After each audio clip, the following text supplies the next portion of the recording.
Cuenta la leyenda que conociste también a Stephen Hawking.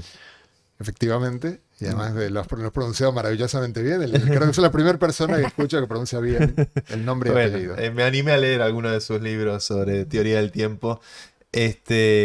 ¿Cómo era Steven? Bueno, obviamente un personaje muy singular, eso Mm, desde ya. También cuando lo conocí, bueno, lo conocí mucho tiempo como colega, al cual veía en las conferencias, pero con mucha distancia. Mm. Y realmente, y luego en el 2008 él vino a Santiago de Compostela una semana en la que yo fui su anfitrión. Estuve, bueno, incluso en las preparativas del viaje, estuve como 2 meses solo con Hawking en mi agenda, pero luego estuve con él en todo ese viaje, lo cual generó luego que él me invitara a su casa y a conocerlo un poco más.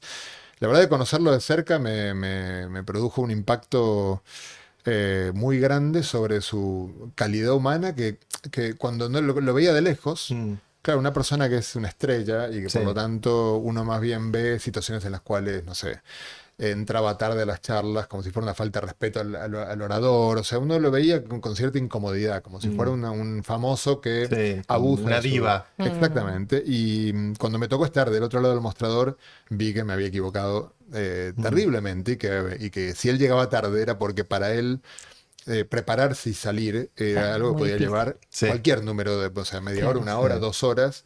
Entonces realmente él no podía, como uno puede, dentro de 5 minutos voy a estar en tal lugar. No lo claro. podía hacer. Claro. Eh, Sin embargo, cuando vino a Santiago, por ejemplo, de Compostela, todo lo que le pedimos que hiciera lo hizo. Vino gente al hotel con esclerosis lateral amiotrófica a verlo y preguntaban por él. Y imagínense, él tenía buenos motivos para decir no puedo bajar. Sí. Y sin embargo, bajó siempre a Siempre ver a todo el mundo, predispuesto. siempre predispuesto. Un tipo con un sentido del humor bueno, Sí, eso es pícaro. muy Tiene pícaro, fama de pícaro. muy Ujú. pícaro, sí, sí, muy divertido. Y bueno, y luego como físico lo que hizo es increíble. Es ¿El principio holográfico es como una contribución de él? no, el principio holográfico, bueno, a ver, no,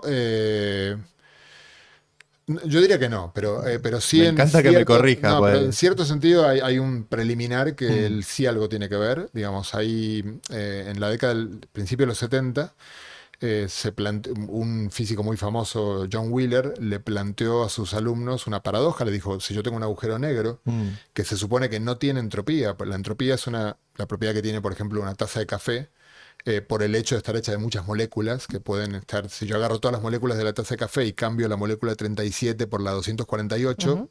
es la misma Ok. taza de café. Entonces tengo muchas configuraciones de las moléculas que me dan lugar a la misma taza de café. El agujero negro no está hecho de nada, se supone, por lo tanto no tiene entropía. Mm. Pero hay una ley básica de la naturaleza, es que la entropía no puede disminuir. En un sistema cerrado mm, solo puede crecer o mantenerse constante.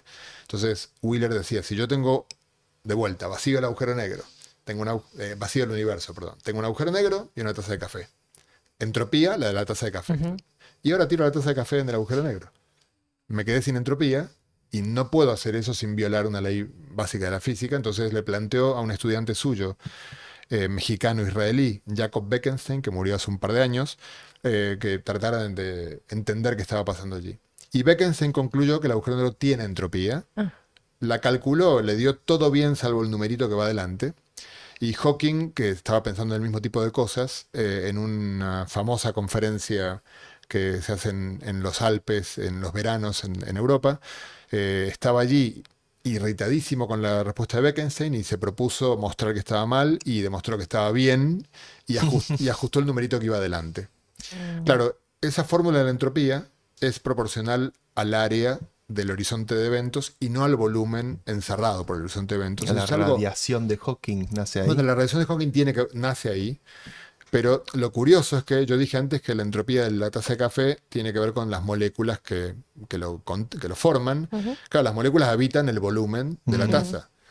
Si la entropía fuera como el área, es como si las moléculas vivieran solo en la superficie y las moléculas que están mm, adentro Claro, estuvieran congeladas, no se movieran claro. o no estuvieran.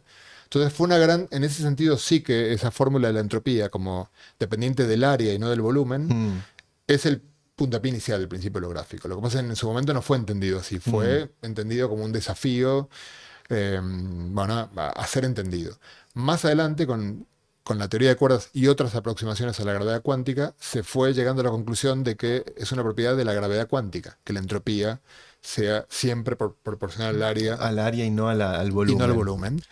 Eh, entonces ahí en el año, ¿qué? 93, 4, creo que 93 escribió Gerard 't Hooft, un físico holandés, premio Nobel y uno de los tipos más creativos del último medio siglo. Escribió un trabajo en el cual, calculando la radiación de Hawking, intentando entender la radiación de Hawking, escribió un trabajo en el cual proponía el principio holográfico. Y luego otro físico muy famoso de Stanford que se llama Leonard Susskind, Ujú. eh, se tomó las ideas de Hawking y les dio un poquitito. Susskind es un personaje, El mm, pelado. el pelado con, sí, con Sí. barba blanca, bueno,